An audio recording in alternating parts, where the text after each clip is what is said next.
Have you ever wondered what has happened to the United States and its once vibrant culture? Have you ever wondered why a virtuous American culture has been in decay for over 60 to 70 years? The book Deus Ex Machina, God from the Machine, explains how foreign belief systems have been imported into the United States by foreign intellectual agents to be used to fundamentally transform the most prosperous and free nation in the world into a typical third world country. Learn how the progressive academics, progressive activists, large corporations, and the mainstream media have become appendages of the federal government, a Praetorian Guard, and an extension of the political vanguard class. Deus Ex Machina exposes the cogs of the machine that progresses our civil society to chaos and subjugation. Get this tool to educate others and illuminate the truth on the battlefield of ideas. Let's make a difference. Get Deus Ex Machina, the progression of secular socialism, from Amazon.com and Lulu.com today. You're listening to the Lanterns Radio Network. We are the network dedicated to empowering the individual, illuminating the truth, defending American exceptionalism, and inspiring future generations. Stay connected and get involved at lanterns.buzz. For great radio, get commentary and news of the day. Lanterns.buzz.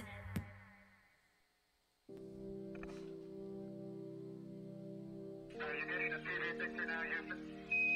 Neil, yes, we are getting a TV picture. You're in our field with you now. Okay, ready for me to come out? All set.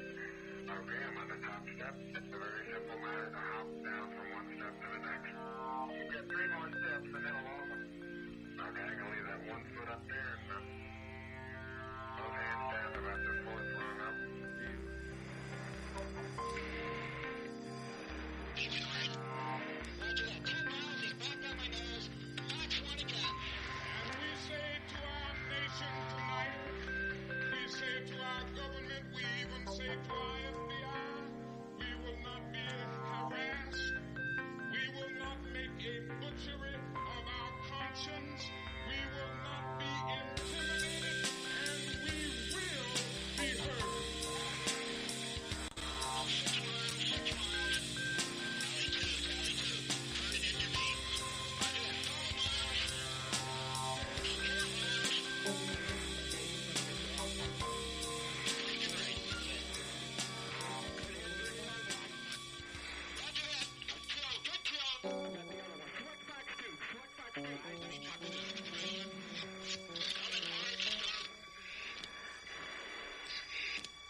What's going on, folks? Woo, what a night. Chris Pilier Battlefield live radio program. Had a very eventful drive home today to get here to the studio. And I'm lucky I made it. In fact, we had actually planned to not do this show about a half an hour ago. And for whatever reason, Susan, I called her up and said, hey, you know, I don't think we're going to make it. She said, well, I'm going to pray for you, see if you can make it home. Well, for whatever reason, she must have called up Moses in the traffic world because the traffic disappeared and allowed me to get home in time. So nonetheless, we are going to have an awesome show for you lined up tonight. It has worked out that Susan actually won't be able to join us tonight, but we do have one of our Lanterneers from Lanterns Buzz, radio show host, Watson Prunier, will be on the program tonight. Battle for Freedom is his radio show. And he's going to join us to talk about what's going on with Trump as well as what's going on with this movement of the alt-right, as well as what's going on with Black Lives Matter and things of that nature. And very, very interesting stuff we're going to discuss tonight, so make sure that you buckle up. It is going to be an eventful show, and we're going to bring in some different characters here. In fact, Glenn Beck had mentioned this guy, Matthew Heimbach, this morning from the alt-right. And, well, we talked about him in 2015. That's right, on the Battlefield Live. He was in front of CPAC protesting. So we'll talk about him tonight as well as his involvement, and I hope you enjoy the show. Make sure you share. Check us out. Liberty Eagle is in the house. Check us out at the Liberty Eagle on Facebook as well as at Lanterns Buzz. Share the content. Get everybody on the battlefield because the battlefield is going to be live tonight. That's right. Stick with me, folks. We'll be right back after this short break on the Battlefield Live radio program. Lanterns Media Network, the Liberty Eagle, will be right back after this short pause.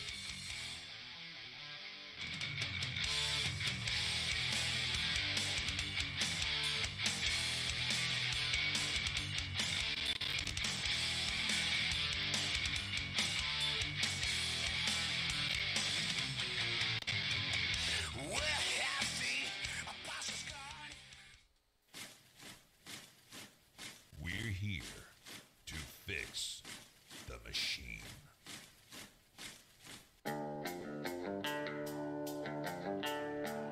Battlefield Live.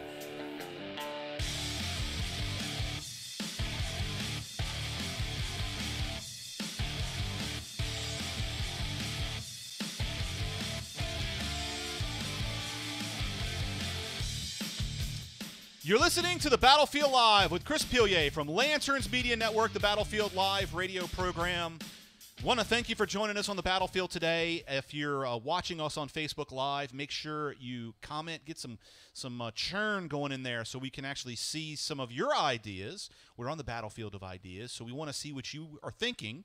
And as we do that, both Watson and I, Watson Prunier, will be joining me on the program, and we'll be monitoring to see what comments you have, and we'll maybe mention your name. Want to give a shout-out to all the folks on the Liberty Eagle, including Elizabeth and Marcia and Robert, Angel, Joseph. Hello, everybody. Megan, Joe. Ooh, Lord, there's a whole lot of folks in there. Dennis as well. Thank you for joining us on the battlefield tonight. And with no further ado, I wanted to bring on my good friend, Watson Prunier from the Battlefield, or rather Battle for Freedom radio program from Lanterns Media Network. What's going on, Watson? I am really excited and blessed. I'm just really appreciating you having me on today because this topic is so huge. It just seems like we're in a free fall of just awesome things to talk about, as tragic as it may be. Yeah, so interesting things that are going on. Obviously, I want to get into a bunch of these things with you. We've been on the program together. It's actually been a while. You've been with Lanterns. I think you're one of the senior members, not in age, but definitely in time that you've been with Lanterns Media Network, and it's really, really cool to have you as our first radio show guest on the program this year. And we're going to be planning to do that a lot to introduce all of our team over at the Lanterns Buzz, Lanterns Media Network. And so Watson, I guess just give everybody just maybe a 1 minute background on where you come from, what you're doing, and your social media, so where people can follow you. So I'm originally from New York, but I moved here to Indiana about 21 years ago. I'm a Christian. It was a faith reason moving here to Indiana because it seemed like there were more Christian-oriented things for me to do, and I kind of grew in that. But as I transitioned and I was getting used to things here in Indiana, I got moved into politics, like towards the end of the 90s and towards the beginning of 2000. And as I watched how things were developing, I felt like I wanted to communicate and talk about those problems. Granted, I did sound like I was on the Kool-Aid on many sides, but over the year and over the time of actually having opportunity and exposure to even Battlefield and what you guys are doing, and also great friends, they kind of helped me steer away from being so far to one particular side and try to be more of a centrist and offer a better perspective or an opportunity for great conversations. And that's where I'm at now, where I'm a conservative, but I don't want to allow that to bias me from being able to communicate the topics fairly and Right. Impartially. So let me ask you this. I remember when I became a conservative, it was basically, I believe, I don't know, maybe 2005, 2000. I take that back. It probably goes back to 9/11. But one of the things that, in talking with you, over the years, you've told me that you've had this. I guess you found the principle. Like it just it made sense to you, and the more that you looked into it and read about it and studied, that it just made a lot of sense. Do you feel like at this point in the game, I guess you could say, of politics that we're seeing, are you surprised at the place we are as a country? No, because of the fact that I think one of the problems is that not everyone's connecting to the truth. Not everyone is connecting to an unbiased approach at what we're seeing that's being presented from the media, from Washington, and we actually have to be able to be more discerning and see and understand and try and root out what are the real things behind the scenes that are basically manipulating us. And I think that that's probably one of the fortunate things that we've been blessed by, blessed to have by God, because not everybody has that discernment, Chris. Right. So this is what I want to do. I want to get into this discussion here, and one of the things that we've talked about a lot on this program is the principles that that really are emblematic of what Americans are all about. In other words, what is American principles, if you will, right?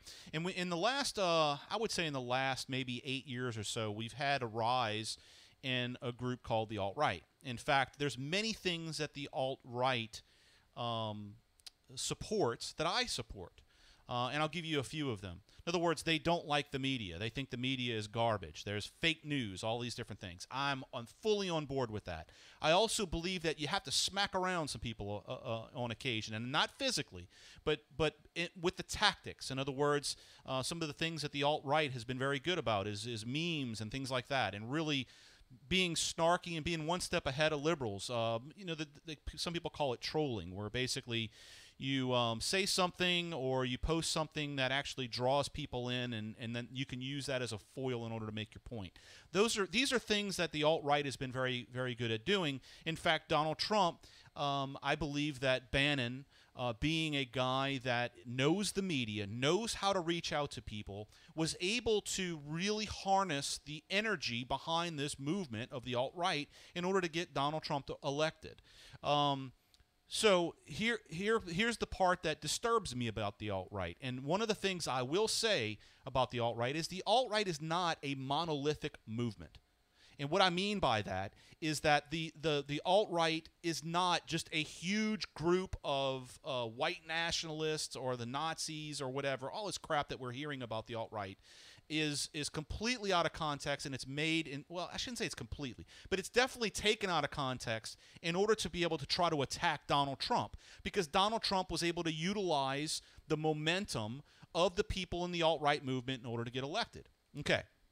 With that said, there are factions within the alt-right that are, people like Richard Spencer, people like, what is this guy? Jason Hessler, I think is his name. We talked about him last night.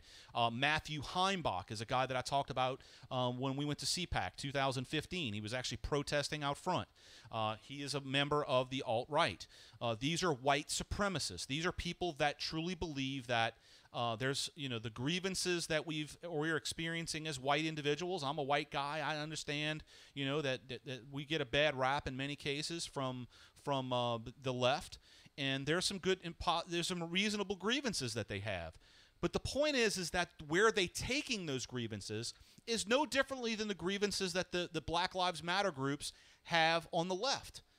You don't use the grievances to give you a right to go out and create conflict. And you definitely don't, you just don't be a neo-Nazi, right? And not that everybody in the alt-right is the neo-Nazi, but the point is that there's a lot of people that feel disenfranchised, and they're seeing that group that has momentum, and they're jumping on board with that. And that's very, very dangerous. What say you, Watson? Well, and that's exactly it. Many of the people that I'm running into a problem with right now is I have great discussions with people who would recognize or identify themselves as leaning left. That's the very thing that they go to every time. Richard Spencer, Strom Thurmond, the neo-Nazis. And, I was talking to a Negroly challenged, a.k.a. white individual today. And one of the things that he was saying, one of the things he was talking about on the issue of him agreeing with a lot of the things of the alt-right was, hey, the white race, we are being picked out. We are being targeted, and there's some unfair things that are transpiring, and we want to bring light to the situation. It's the same exact thing that Black Lives Matter is doing, or that's the quote-unquote attention that they want to bring. But now, like you said, unfortunately, you have devious individuals who are tagging themselves to a movement that should be moving in the right direction, but it's being hampered and hindered by a media that's already biased and by people who don't really want to accept the truth regardless of no matter what you show them. Right. And look, I think what's really, really important to mention here is that, and I mentioned this last night, and I know that a lot of people, they take this and they may not understand exactly the way I'm saying this. It's really, put it this way. The left has made their entire platform about protesting and getting onto the streets and making hay, right? That's what they have done very, very well. They started with the SDS movement in the 60s, the Weather Underground movement, the Bill Ayers group. When I saw like some of the stuff that was going on in Charlottesville, with the guys with the helmets and all that, and all the different gear, I'm thinking, this looks like what we saw in the 60s with the Weather Underground, obviously coming from a different perspective. But the point I've been trying to make is that we're not going to win the battle on the street. Doesn't mean that we're not capable of whipping some butt if somebody came and confronted us and tried to get physical with us. That's not what I'm talking about. What I'm saying is that the media is not going to cover that particular situation in a positive light, because it's not coming from the progressive point of view per se. And when I'm talking about the socialist communist left. Okay, if it was a Black Lives Matter group out there protesting, they're going to cover that as these all virtuous, everybody's perfect, this peaceful protest and all that, regardless of the fact that they have bats and knives and guns and all this stuff, right? So you're not going to win the battle of perspective, because the left has been able to do that with the media in their back pocket. The alt-right is not going to be able to harness the politics in the media in a way to make that work in their favor. So they're already starting off on the low ground, okay? The high ground in the discussion, the high ground that we have to do in order to continue moving the country back to a place that, I don't want to say right-wing, I want to say conservative. And I'm not talking about Republican conservative. I'm talking about a place where we embrace individuals, we embrace private property, the civil society, federalism, the Constitution, the Declaration of Independence. These things are what we need to embrace, because that's what brings about the greatest amount of liberty and freedom, right? And you can't do that by waving signs and going out and these things, because you're going to get confronted by people with baseball bats. And guess what? It's never going to be the left's fault. The most violent groups that we have in this country right now are Antifa, Black Lives Matter, the Occupy Wall Street type people that have pretty much molded themselves into Antifa and so forth. Those are the most violent groups. I saw a video, and in the video that I saw, and I haven't seen all the videos, so I'm not using this. I'm using this as an anecdote, I guess you will, of the comments I'm trying to make. The people that appeared to start off the violence and to create the violence were the left. And I'm talking about the I hate even to say the left, because neo-Nazism is left. It's not right. It's European right, okay? But it's left-wing as far as the American political system. But the left that I'm talking about is the progressive left, the communist-type left. Those are the ones that are bringing the violence, okay? The guys in this neo-Nazi side of things, the little small faction of the alt-right that is neo-Nazi, the guys with the swastikas and the KKK and all that crap, they have the same right to protest as the Black Lives Matter, the Black Panthers, and all of that, as long as they keep things civil. I don't have a problem with them doing that. In fact, I want them to do that, so I can actually have a dialogue on the battlefield of ideas to explain why their positions are wrong. I also like to have that same debate with people in the alt-right and say, you have the correct grievances. You're pretty pissed off for the right reasons. But how do we formulate a solution out of simply name-calling or trolling or all these things? There's no solutions there. Where are the solutions? Let's get together to come and find solutions. I'm not going to find solutions with a neo-Nazi. I'm not going to find solutions with someone that's of the Black Panther Party. I'm going to find solutions with people that are closer to the middle. There may be liberals out there that are willing to have a discussion. And the fears that I had under Barack Obama, they may have these same fears under Donald Trump. Let's get together and talk about those things and actually come up with some solutions, rather than just scream at each other and wave signs around saying, hey, read my sign, and expect somebody to go, oh, look, your sign. I agree with you. All of a sudden, I'm no longer a neo-Nazi. That ain't going to happen. Oh, look at my sign. I'm in Black Lives Matter, and go, oh, I get it. yes, let's give reparations to all blacks in the United States because of slavery. I mean, does that make sense? I know exactly what you mean because, this past weekend, in light of the tragedy what took place, they started showing video footage of people downtown in Indianapolis in Monument Circle, which is basically the center of Indianapolis. And you had these black women standing there with black shirts in white lettering saying Black Lives Matter. Now, how in the world can we sit here and be angry at the people who are saying white lives matter and then still push Black Lives Matter and be angry about the fact that you feel victimized and that you feel like there's all this hate that's there? Now, you said something earlier that people need to understand and they cannot miss, because I am ticked off that the media has not touched this, and the very people who keep talking about white supremacy, white nationalism, and neo-Nazis are not saying anything.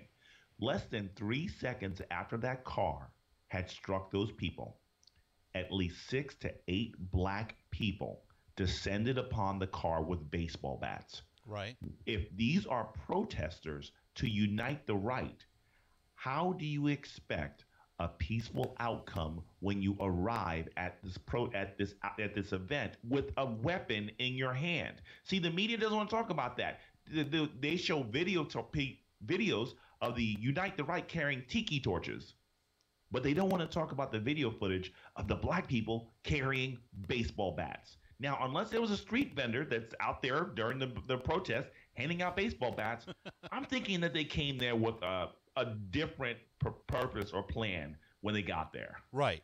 And so this is the problem with this particular type of event, right? So I'm all for people protesting, but the bottom line is, if you know that there's not going to be a civil dialogue take place, first of all, if you're coming from, well, number one, if you're coming from a conservative perspective, whether it's a Tea Party perspective, or you're just simply a mainstream Republican, or even if you're coming from the alt-right, which to me resembles more of a European right, not an American right, which tends to lean more fascistic. If you're coming from those positions, you're not going to win the debate or the argument on television. You're not going to get that. The media is already biased. The reason why protests work for the left is because they get coverage by the media. They're able to be pumped into the mainstream when they are not mainstream. There's nothing mainstream about Black Lives Matter. There's nothing mainstream about the neo-Nazis. There's nothing mainstream about these groups, and they're being propped up and utilized as a figment of the mainstream. In other words, the neo-Nazis all of a sudden have been attached to Donald Trump, okay? And there's some comments people are asking, because we posted in our title, Trump is now in political exile from Republicans and Democrats. Okay, so let's talk about Trump here a second. Donald Trump has been doing things since he got into office and before that has put him in political exile from Republicans and Democrats. Bingo. But this particular situation that he's embroiled in is not one that he walked into. It was one that he was dragged into, and he's saying the things that I'm thinking. Now, whether or not they're politically, savvy, I'm hearing people say, oh, he should have never said that. Look, Donald Trump didn't get elected for saying things politically correct by any means. Could he have said things differently? Okay, yeah, we could say that about any politician. But the bottom line is that the violence that we're seeing has been going on in this country for quite some time. It was brewed up by Barack Obama and the left. It was brewed up by basically not calling out Black Lives Matter for being violent and tearing and destroying cities and attacking police officers. I mean, the amount of violence that we've seen from the progressive left, not the European right wing, fascist or whatever you want to call it. I don't know when the last time we've actually seen, neo-Nazis, in large groups like this. This is the first time that I can remember, right? So look, let's do this. Let's go ahead and take a break, folks. I'm glad y'all are on social media sharing the heck out of this thing. Let's take a quick break. Watson and I will be back. We'll discuss a little bit more of this. And I want to read some comments, and we'll come back and we'll talk about some of your comments on the Battlefield Live. Stick with us. We'll be right back after this short break. You're listening to Chris Pilier and Watson Prunier from the Battlefield Live radio program, Lanterns Media Network, and the Liberty Eagle.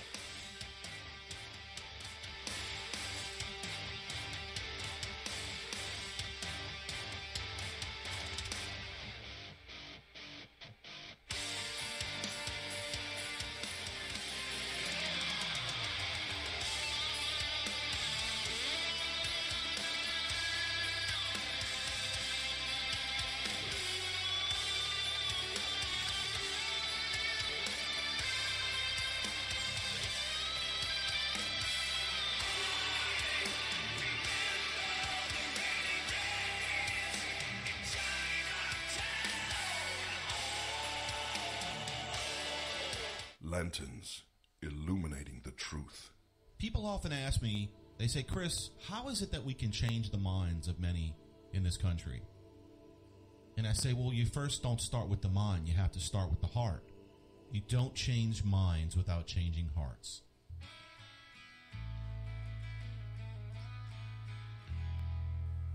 And that's what we're going to do.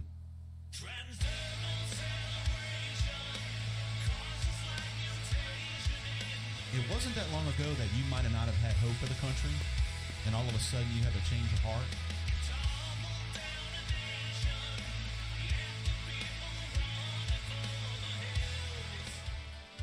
We'll expect that other people right now feel the same way that you used to. It's those people that we have to reach out to. It may be you that we have to reach out to. So it's our task to form a community, a group, unified behind principles, unified behind what has made America the country that it is now. It's about liberty. It's about freedom. And everybody wants to experience this. We just have to show them how. It's about you being a lantern shining out the light of truth. And we can bring this all together in one place.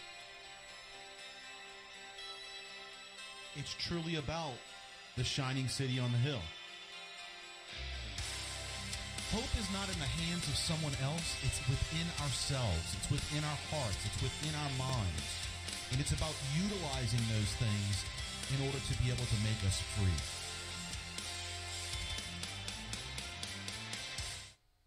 Lanterns illuminating the truth.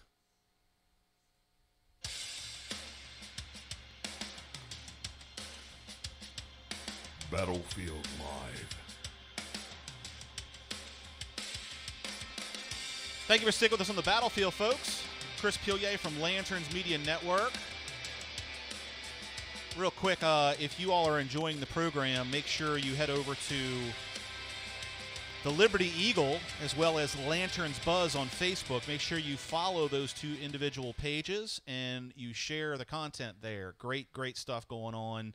We do have a great movement that's taking place here and a lot of great opinions and ideas being shared on both of those locations right now as we speak. So if you're listening on Spreaker and you want to get more engaged, or if you're listening on on iHeartRadio, by all means, you can go over to those two individual places and get involved in the chat room. If you're interested in following me personally, you can follow me at Paul Revere again on both Facebook and Twitter. Watson, where is it that they can find you on social media?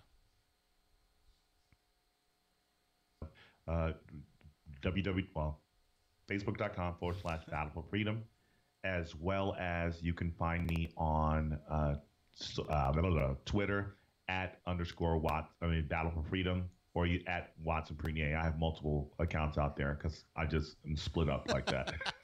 So I want to jump right into a little bit deeper into the alt-right movement, and I'm going to go to I want to go more to the fringe part of it, and I think it's important to understand when you're involved in these groups, whether you're directly in the group or you claim to be a part of the alt-right, or you're just interested in what the alt-right's about. This is going to be something I believe that will be important for you to remember. And look, I mentioned earlier that Glenn Beck had mentioned on his radio program this morning a guy by the name of Matthew Heimbach.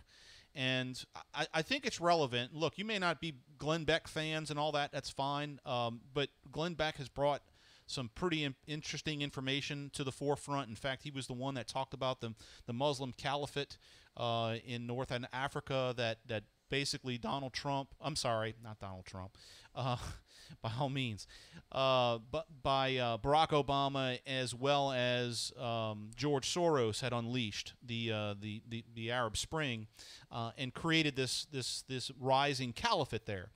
One of the things that we had talked about on the Battlefield Live program back in 2005 around the time of CPAC was this protest from white nationalists out in front of the CPAC convention. And at the time, I wasn't sure. I didn't understand where the guy was coming from. What he was saying sounded left-wing to me from an American standpoint, American political standpoint. It sounded like he was coming from the left wing, but he was bashing Clinton and things like that. And it just didn't make any sense to me. And at the time, the alt-right wasn't, prominent. It wasn't out there. So I really didn't understand where this guy was coming from. But now it's starting to make sense. He was actually one of the organizers for this protest. So what I want to do, I'm going to shift over, if y'all are watching, I'm going to switch over to Lanterns. I actually posted this article. If I can scroll up to the top here, I posted this article. Wow, it's a long one. Back on March 19, 2016, and basically I was covering these white nationalists that were coming out in favor of Donald Trump, and I was trying to understand where all of this was coming from. And in the process, I had run across this guy Matthew Heimbach, which I had seen before. And also, if you're watching this guy, Alexander Dugin. Now, Alexander Dugin is another guy that probably most people haven't heard about. In fact, Beck has talked about him on his program. But I've been following this guy for quite a long time because I follow European politics. I also follow Russian politics because, on a side note, I've been very interested in the history of the Soviet Union and Russia. In fact, much of my book I've written about the Soviet Union and things of that. My book, Deus Ex Machina. And in studying this guy, Alexander Dugin is trying to merge socialism into the framework of the European Union. He's trying to break up the European Union in order to be able to bring about a new Russian Renaissance. And while all this sounds it's probably kind of boring to you, but if you understand, you got a guy that's using Marxist tactics with the goal of fascism in mind, which is very, very weird. It's a hybrid that we have not seen before. And when I started doing the research, I realized that's why I really didn't understand this guy, Matthew Heimbach, this white nationalist guy. I couldn't put my hands around it. It's like a communist and a fascist all in the same thing. It didn't work because they come from two different perspectives. They see things differently. Well, if you understand that a guy like Alexander Dugin, who is a right-hand man of Putin, of Vladimir Putin, if you understand they're catastrophists, they want to maybe they're more of how do you say it? Apocryphal. What they're trying to do is they're trying to destroy the current system in order for them to create a new type of political system. It's more fascistic, right? So this all sounds kind of crazy and maybe even conspiratorial. But if you dig down into the roots of this, what you're going to find is the alt-right is getting heavy influence from Russia. And what's amazing to me about all of this is that the influence that we've had from Russia in the United States has been both in the Clinton camp. We've seen the media going haywire and crazy over any type of connection that Donald Trump has had with or at least some of his surrogates with Russians, and it's just this crazy fever about it. And the thing is the media is talking about the completely wrong thing. They're trying to destroy Trump when the real enemy is people like Matthew Heimbach and Alexander Dugin, who were trying to destroy the United States through Marxist tactics that are even somewhat like what the KGB used to do.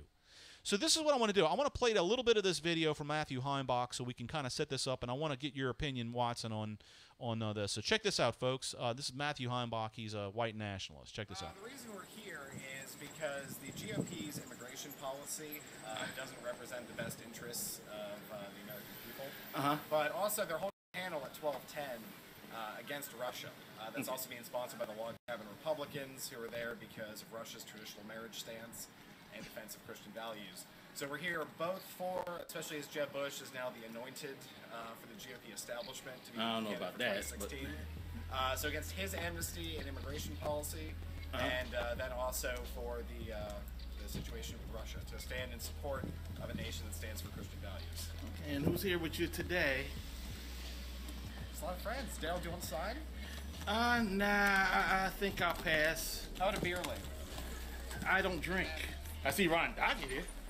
What's going on, man? Do you have anything else to do in This is CPAC. I'm always here. I'm learning more about what's going on in Russia, but I'm not a fan of Dugin at all. Dugin just wants to change the Soviet Union into Nazi Russia. He wants to reunite Russia as it was in the days of the Soviet Union, as it was, to make it, what was it, Eurasia? Eurasianism is yeah. The most important thing is that Dugin's position is he supports nationalists around the world. He's against globalism. He's not a big fan of the West, though. He's not a big fan of the West, but because of how the West has been acting in regards to... Well, what he said in particular is that... All right, folks. This video is available if you actually go to lanterns.buzz and do a keyword search for Matthew Heimbach. You'll find this post. But I want you to focus on something here. I'm going to flip it back. You see this sign he's holding with these symbols on it? These are Nazi-type symbols. This particular guy has been doing a lot of work with and interviewing a lot of people from the Golden Dawn, which is a fascist movement in Greece that was heavily supported by this guy Alexander Dugin. And it's really what Putin's trying to do is he's trying to destabilize the West. And so he's doing it from both sides of the coin. He's doing it from the Democrat side of the coin, and he's doing it from the Republican side of the coin here in the United States. And he's also inserting crazy ideologies into people like this guy Matthew Heimbach and trying to bring about the division in the country. So we know that there's division in this country due to the white supremacy and our history of slavery and things of this nature.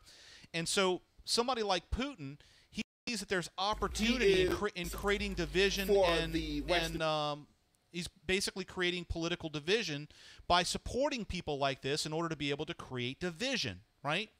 So this is a tactic that the KGB used to use in a movement or an ideology. It's called ideological subversion. If you all not familiar with it, look it up. I actually wrote about it in my book as well.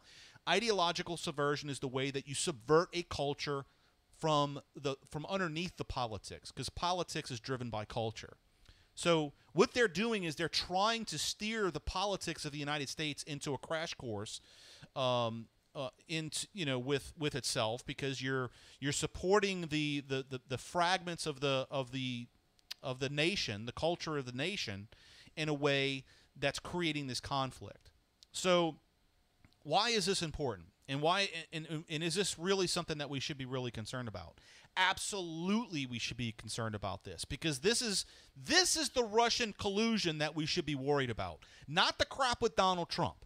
That is simply the Russians are trying to get Donald Trump in trouble with the people so they can create the division, and they're doing it from the top down and the bottom up. They're doing it through the leaks and things like that. We know that some of these leaks that came out were actually coming out from Russians trying to create the havoc. They hacked the Democrats. I mean, there's all bunch of stuff here that the Russians are involved in, and we're completely focused on the wrong thing because the narrative is being driven by the media in this way. So what do you think about that, Watson?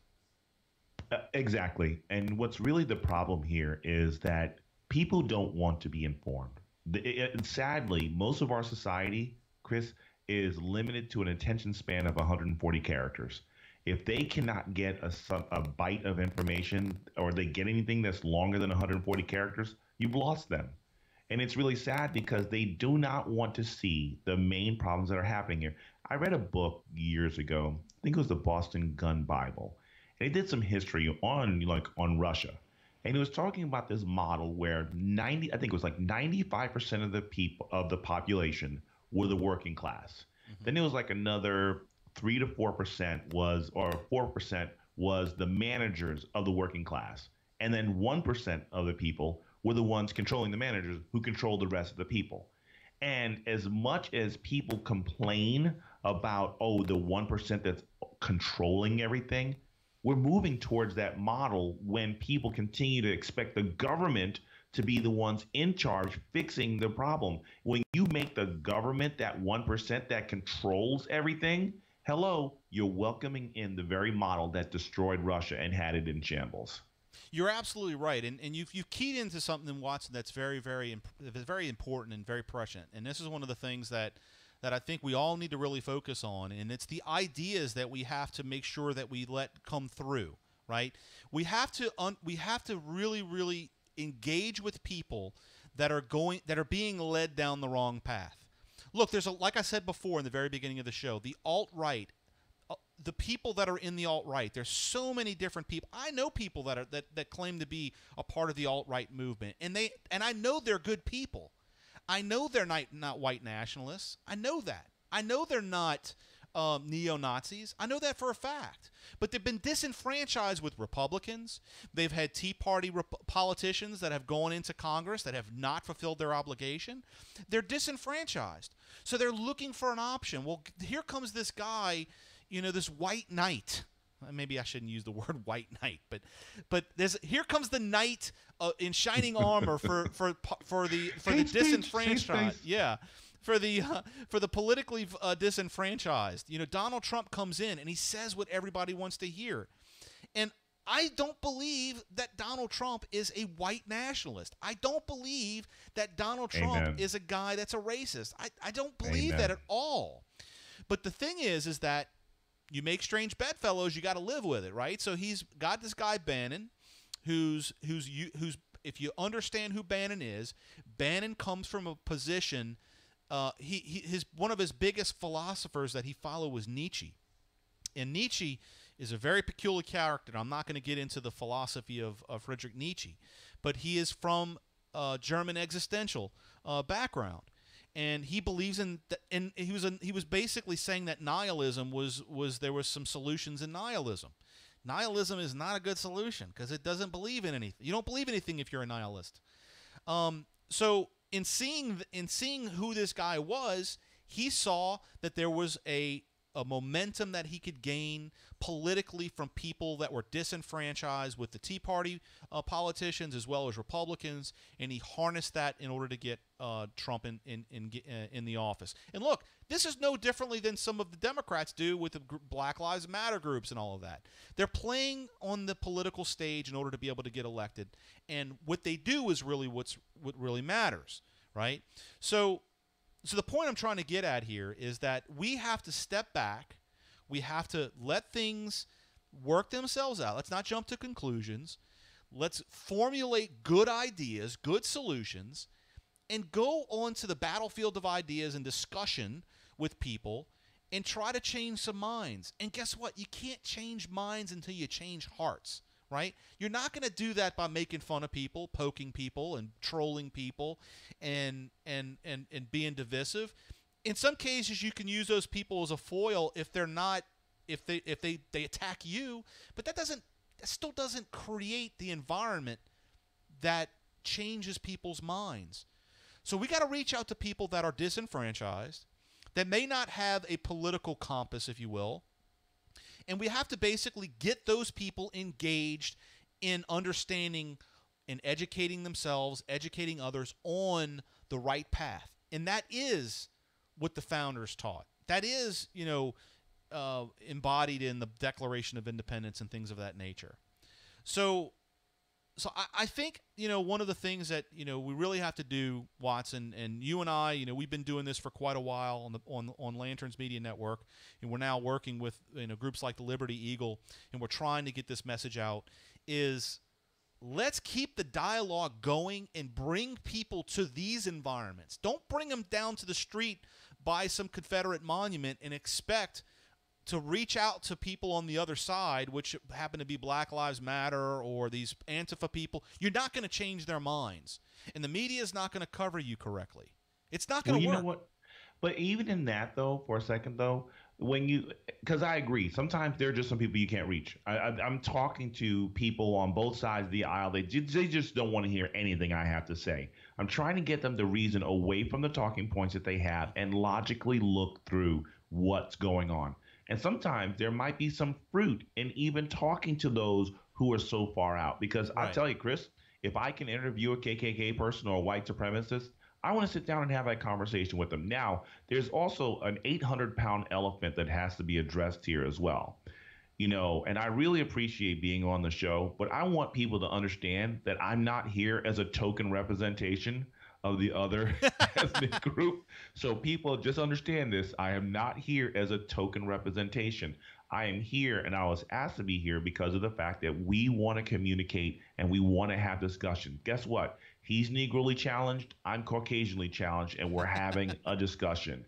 That's what we need to do, and it won't happen if we dig our heels in the sands and refuse to listen to what other people have to say. Yeah, and I think one of the things, Watson, I would be very interested in seeing an episode of you doing an interview with someone from the KKK. I think that'd be a fascinating interview, and I think that maybe that even if that is not fruitful in the respect of getting that person to change his mind or change his heart, the people that will be able to see the truth that comes out of that conversation may actually change of some of those people's minds. But I think, to your point, and kind of maybe melding your point with my point, good segue here, is the discussion that you want to have with that individual. Let's say they're someone of a neo-Nazi type, right? You want to talk with them and just kind of see where their head's at and try to maybe, just understand, so you'll have maybe a better vantage point on how to convince other people that maybe look into that guy as maybe he's not such a bad guy, right? That conversation, would that better happen at the foot of a Confederate monument or on your radio program? On my radio program would probably be better, but I'd have to actually probably go out there and reach out, find one of the individuals and say, okay, listen, I know you want to stand down here, have this demonstration, but can we do this? Can we find a common ground, a simple place that you can sit in your comfort space, I can sit in my comfort space, and we have this dialogue, we have this discussion, and try and figure out a way. Express your ideas, try and be respectful, we'll be respectful of one another, but let's sit down and have a discussion. But yeah, it's probably not going to be successful if I go down to the Monument Circle and try and address a bunch of neo-Nazis at that time, because they're probably, on first impression, are going to look at me and assume that I subscribe to the Black Lives Matter movement, and I don't. Honestly, if I do choose that, I probably will go downtown with a T-shirt that says "White Lives Matter," so that they actually feel that I'm on their side. So what's interesting here, and let me say this, folks, if you all haven't listened to the program or watched the program before, we're getting a lot of new people that are joining us on the different locations on social media as well as on iHeartRadio and so forth. One of the things that I want to mention is I'm from New Orleans, and I grew up in that area. And I can't tell you how many times I've driven around and ridden around as a kid and seen parades, from Mardi Gras parades at Lee Circle. And really, that was a part of the memories that I've had. Lee Circle, also seeing Jackson Square with Andrew Jackson. I don't like Andrew Jackson. Do I want Andrew Jackson's statue taken down? No, it's a beautiful statue, and it's got history there. I didn't want to see Lee Circle, the monument taken down for Robert E. Lee. I didn't want to see Beauregard go down. But at the same time, this opportunity, there came an opportunity when they actually did take these monuments down. I went and did some valuable research, and I found out some incredible things about these guys. Beauregard was an amazing man. In fact, he was one of the guys that was responsible for public schools in New Orleans. I mean, public schools, and it was unsegregated public schools. And this guy, he's been demonized by so many people, and they don't even know who these guys are. But my point is that I'm sensitive to the removal of these monuments. And in talking with Susan about these monuments, and one of the things she kept bringing about was that, these monuments, defacing these monuments, the problem is they represent people that have died for this country, whether they were on the right or the wrong side. They were still Americans. And, there's the argument, well, these were people that were treasonous, and why would we have emblems of treasonous people in the country? Well, it's not that damn simple, right? And so my point I've been trying to make is that one of the problems where we steer and go down in the wrong direction is that we focus on material things rather than the principles, right? And while I appreciate the Robert E. Lee Monument, and I appreciate the Beauregard Monument, and I appreciate the Jackson Memorial Monument, and those type of things, is that something that I'm willing to die on that battlefield, right? Because That battlefield is not a winning battlefield. They've chosen that battlefield for a reason. Black Lives Matter and the progressives and all this, they didn't all of a sudden just, decide that they wanted to go attack these monuments. No, there's a pathway to the Thomas Jefferson Memorial. We've been hearing about that. The George Washington. Why? It's not because of George Washington they had slaves. These freaking communists could give a crap about the fact that they had slaves. They want to make us all slaves. Okay? The point is they don't like capitalism. And the thing that protects us as individuals in this country is the American United States Constitution. The Declaration of Independence is our purpose. These particular things are the target. That's the monuments they want to remove because those are what keep us free.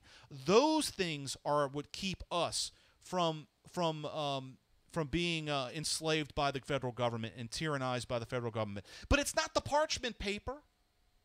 It's not the ink on the parchment paper. It's not those material things. It's what they stand for. They could burn the Constitution to the ground in the paper form, but it lives within our hearts and within our minds. Individual freedom, liberty, the American way is not something that you can build a monument around and expect that to make us free. So Chris, though, it's I'm sorry, I didn't mean to interrupt. No, go ahead. There's a monument being built and has been erected for the last, I would say, probably 50 to 70 years. Mm-hmm. It's a monument on ignorance because of the fact that if the people are not taught to understand the very principles that are in the Constitution, if people are not able to understand what free speech means and, protecting and not having someone come into your property, if people don't understand the reasons of the Second Amendment and what purpose it serves, so that you have the media out there making joke about muskets when it's not really understanding that, hey, there's a tyrannical government that we had to escape from and we defended ourselves from, and we need to understand that that can happen again now. And when you sit here and you talk to, and I'm glad you said this to me months ago, when you sit here and you talk to the American citizen who is technically now a Marxist because of the fact that they are embracing Marxist principles and they do not want to think beyond what they've been taught rather than how to think and reason out a situation, when you tell them, hey, every country that has removed the firearms from the people and removed their rights to defend themselves, within years, you had a large massacre that happened in there. A dictatorship came over. And what do they say? It's not going to happen here. That's just all propaganda. But the facts are there. And then when you have Common Core rewriting the Constitution, when you have Common Core rewriting even what the Second Amendment was about, and people are going to read this information and think, hey, well, this must be true. I'm seeing on the internet. It's coming in public education. The media is supporting the narrative, and so are the progressives. They must be right. And just like Obama says, what was the one insult that he had in the beginning of his administration? You people who are clinging to your guns and thumping your Bibles. That's right. Look how they twist general good faith principles into a nightmare. Right. So look, Joseph asked a great question. We got a few more minutes here, and then we're going to have to cut the show. Joseph asked a great question on the Liberty Eagle. He says, why is removing these statues so important now this year when they've been standing for so long already? Why didn't they want to remove them under the last administration? So this is a great question, Joseph. So let's break this apart real quick here before we exit the program. Number one, it is politically motivated. What they're doing is they're building the battlefield for people like the alt-right to die on. They did it to people like Milo Yiannopoulos. They pulled him out of the and look, and some of the things that he said were really, things that you don't get away with when you're in that type of position, right? So they're building this platform, this battlefield for the alt-right and a large portion of the supporters of Donald Trump to die on, because they know that people are passionate about their heritage. They also know that if Donald Trump comes out and he tries to disconnect himself from the alt-right, he's not going to have the momentum and the support from those individuals. And there is a portion of the population that are good people that are a part of this movement that I believe that maybe a little bit, they're being steered in the wrong direction. They're not all white nationalists and neo-Nazis and all that crap. That's not who these people are. I know some of them. But the point is that there's a narrative that's being built. You know, Hillary Clinton just came out and put $800,000 into a movement called, I think it's something like Onward Together or something like that. They're building the narrative that the divisiveness is being brought here by Donald Trump and his Ku Klux Klan, and that the progressives are going to come in and save the day. They're going to ride in as white knights, and they're going to say, you know what? If you want the divisiveness that we've seen, the violence and the people getting run over by vehicles, and your kid could get run over, you know, and grandma's going to get pushed over the cliff by Paul Ryan, and all these evil white racists, they're going to be running this country for another 6 years. If you don't want that, vote progressive. That's what they're doing. They're building the imagery now because they're going to use the video of the guy getting run over, the lady getting run over with that car at this. They're going to use that over and over again. That is going to be the worst advertisement possible for Dodge Chargers because the guy was driving a Dodge Charger.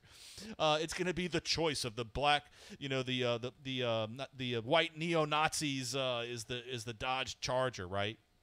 So Joseph, that's a great question, and it's the battlefield that's being built. So do we want to enter that battlefield, or do we want to create a battlefield of our own? Right?